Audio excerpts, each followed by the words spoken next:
Greetings, Inquisitors. Welcome to the Holocron. This is the week 100 update for the Darth Loquitur account. I update this account's progress every week, talk through all my character and ship upgrades, what I'm doing, what I'm planning for the future, so that people can follow along. Leave your comments down below if you like what I'm doing, wish I would do something different, have advice for me, whatever you have to say. Always happy to hear your comments. Put them down below and let's chat. Alright, let's get into it and see what happened in the account this week. I continued to do some calibration. Here we've got a tenacity mod that we're going to hit with a calibration, and we do get the 5th hit into that. And I've been experimenting with this and doing some calibration at lower levels. Previously, I was only calibrating if they'd made it to gold and hadn't hit speed. But some of at least the first calibration that you do isn't too bad, so maybe it's worth even doing that instead of a purple slice. So we're kind of working with this method, trying to fine-tune it. Here we go from offense to a worse offense roll, so we're going to discard that, and we miss. Alright, let's get into the upgrades for the week. The plan was to get ARC Trooper to Relic, which we got there, so we're going to go ahead and do that. And we're going to start working his relic levels up. 1 and 2.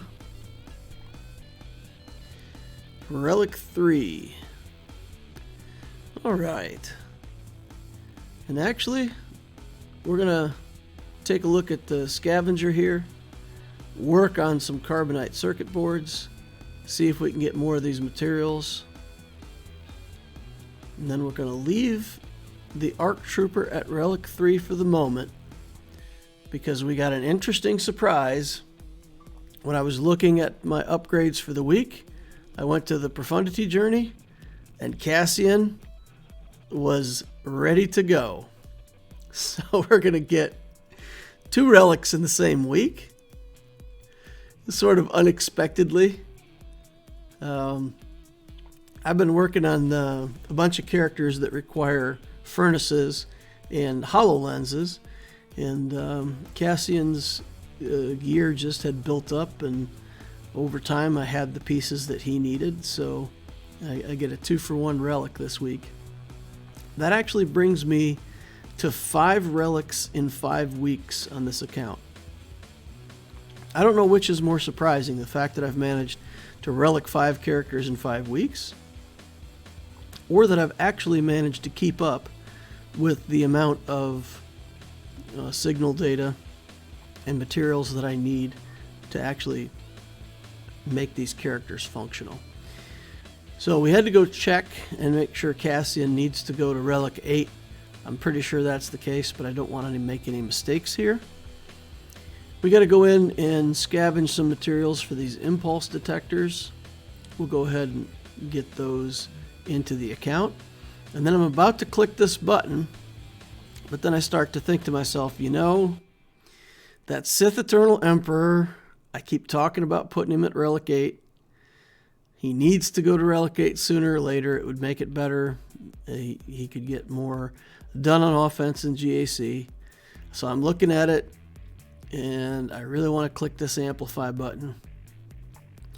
But after many minutes of agonizing, I finally thought, you know what, we can't miss the timing on the relics for the Profundity. So we first have to secure a Relic 8 here.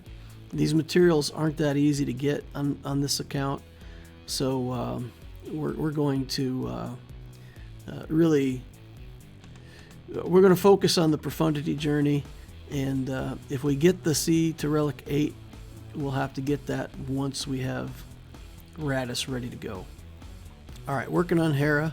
We get her to gear 9, and she can also go to gear 10 if we wanted to.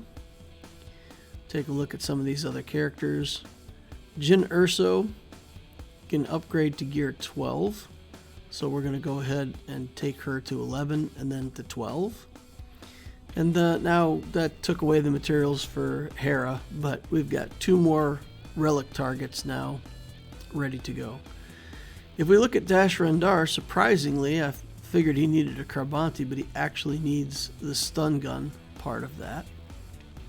So we'll be waiting on that. We still have some ship Omega materials. This ship obviously is a key to making the profundity work. So I'm debating, looking at it, and at the end I just decided to go ahead and commit those ship Omegas now. Get that out of the way. We've got them ready to go, so may as well put them in there. Here we take the Millennium Falcon up to level 85. That means we can put some upgrades over here as well.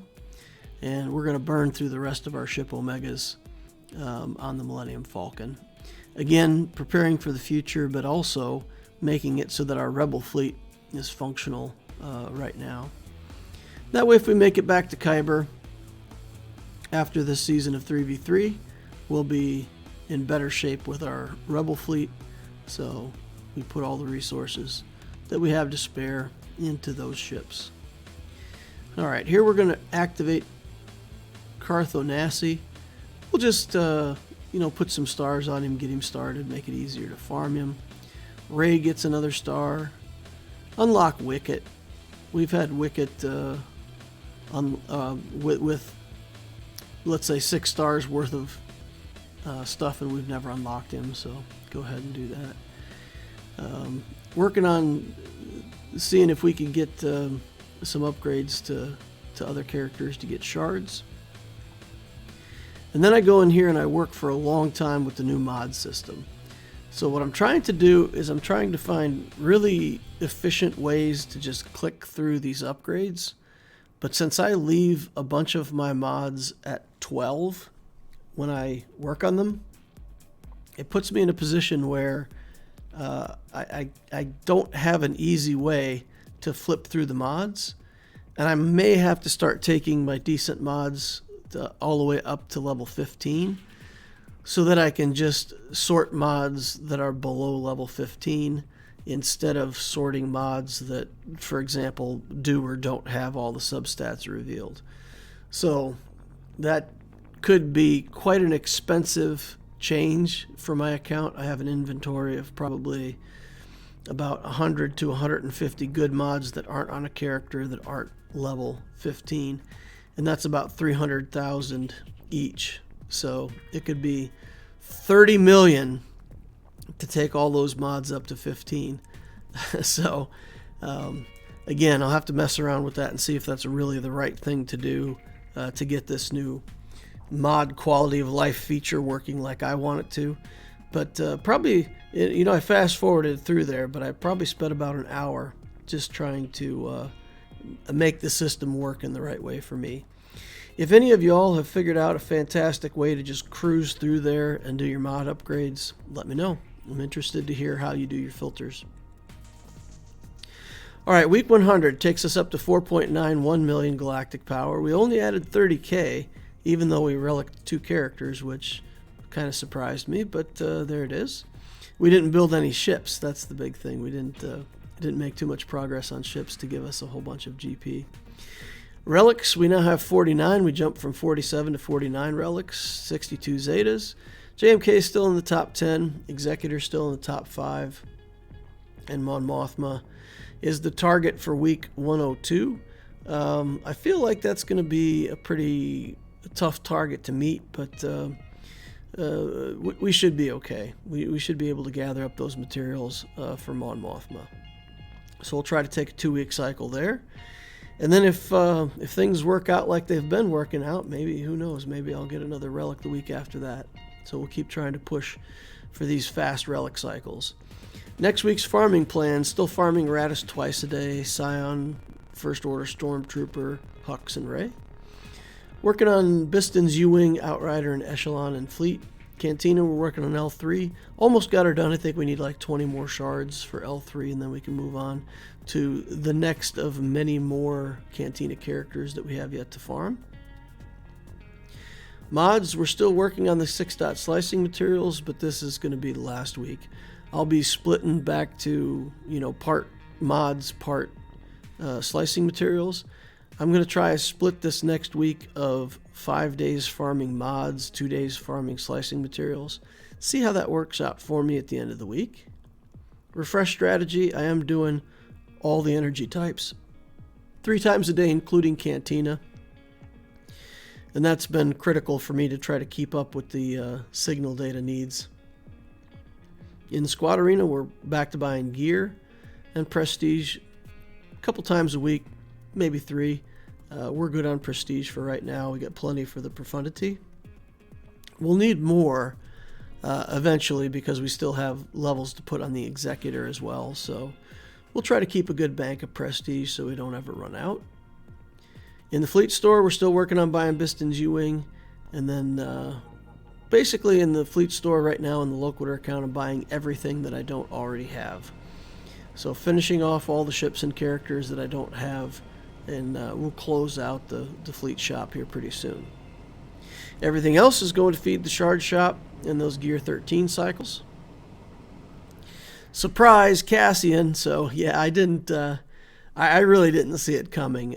It wasn't until the day before I do my updates, I was looking through, and Cassian only needed 3 more pieces to get his relic level this week. So, one round of farming, he got the 3 pieces, and got a full relic upgrade. Extra, more than I was planning to. So, yeah, 5 relics in 5 weeks. So, yeah, like I said in the earlier part of the video, it really was a difficult decision trying to figure out if I was going to put that Relic 8 onto Cassian or Sith Eternal. And in the end, I feel like I could have put it on Sith Eternal, and I probably still would have had plenty of time to do Cassian and get the Relic 9 onto Radis. But yeah, with the rate I've been relicing characters here the last month or so, I don't want to risk it. So I do find in Grand Arena that my Sith Eternal, I'm using him on offense. There's been quite a few battles where he felt like he was really close to winning. We had a battle against JMK, and I think one against SLKR that I was doing in practice. And it's close. It feels very close, and it feels like Relic 8 is probably the difference between winning and losing some of these matchups. I got the good Datacron for him. It doesn't help as much in 3v3. It's pretty potent in 5v5. But still, he's just a bit short of where he needs to be. Wampa, similarly, I fought my Relic 5 Wampa against a Relic 7 well-modded C. And I feel like that was pretty close. If he could have just held out for a few more turns, I think we would have been able to ramp up and take down that Sith Eternal. So for both Wampa and Sith Eternal, I want those higher relic levels. The problem is that I really need to get the Relic 9 on Radis. So what I'm going to do is I'm going to just work on the Relic 9 materials for the next few weeks, and I'm going to try to get Relic 9 in the bank, and then once I get those high level materials in the bank ready to go, then I'll see if I can work on a Relic 8 for one of these other characters. So that downgrades it to more like it's not needed, they're just wanted at the end of the day. I need the relics for the Profundity journey, can't do it without it, and these other ones I just want for GAC. So for now, I'm going to split between Lightside 7B and 9F. Lightside 9F is the node that you farm when you're going for really high relics. Getting the bayonets off of that node helps you build the impulse detectors that you need for both Relic 8 and Relic 9. 7B is the Cairo node. I need the Kairos, and I also need the materials off of that node that break down for bronzium wiring. So I understand that they've taken off the requirements for the Relic 8 and Relic 9, so you don't necessarily need the bronzium wiring for that.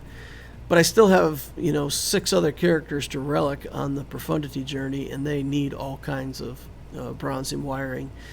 So I'll have to split between those 2 nodes and work that up over time.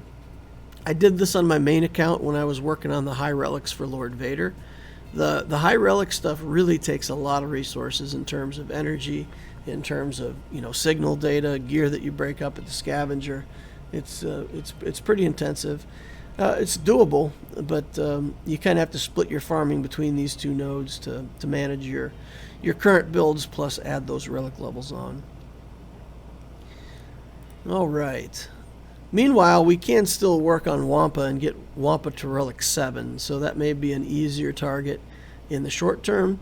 We'll try to improve the Wampa's mods, get him to Relic 7, and see what he can do there, and eventually get him to Relic 8.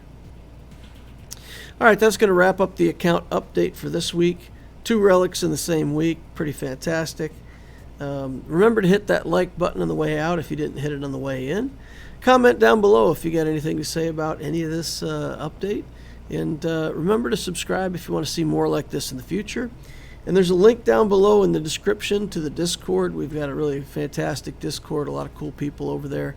New people asking questions, experienced people helping out. So it's a great community to just come hang out, be a part of, learn more about the game, more about account building, and how to set yourself up for success in the game. Hope to see you over there. Thank you all for watching, and I will see you in the next Holocron.